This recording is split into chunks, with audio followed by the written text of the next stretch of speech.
С начала месяца в республике наблюдаются длинные очереди на автозаправочных станциях. На одного человека отпускают не более 20 литров бензина. Аналогичная ситуация сложилась в Краснодарском крае и еще в 12 регионах России. Многие водители надеются, что в ближайшее время ситуация с поставками топлива стабилизируется, а местным властям удастся решить проблему. Некоторые автомобилисты отмечают, что на одних заправках очередь продвигается быстрее, чем на других. Ну что, подъехал только что, минут 10 стою, а так я не знаю. В данный момент это никому не устраивает, за бензином стоим в очереди. Это никому не нравится, конечно. А что делать?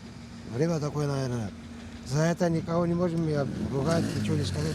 Вот здесь движется более-менее. С другой стороны города там вообще большая-большая очередь, и там постоянно пробки и полиция.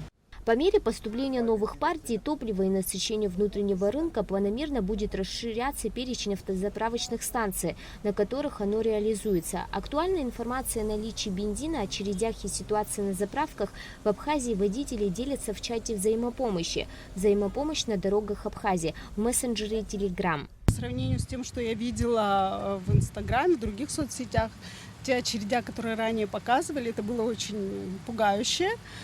Здесь я простояла минут 30, 25-30, и вот две машины у меня буквально остались. Ну, просто, видимо, повезло, не знаю, мне, я надеюсь, что улучшится ситуация с топливом, и люди выдохнут. В августе традиционно растет потребление автомобильного топлива. Власти Абхазии принимают все меры для нормализации непростой ситуации с топливом.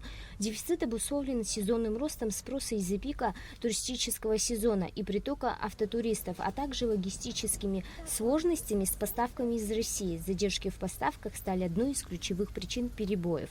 Милана Агарба, Ахрамич, Абхазское телевидение.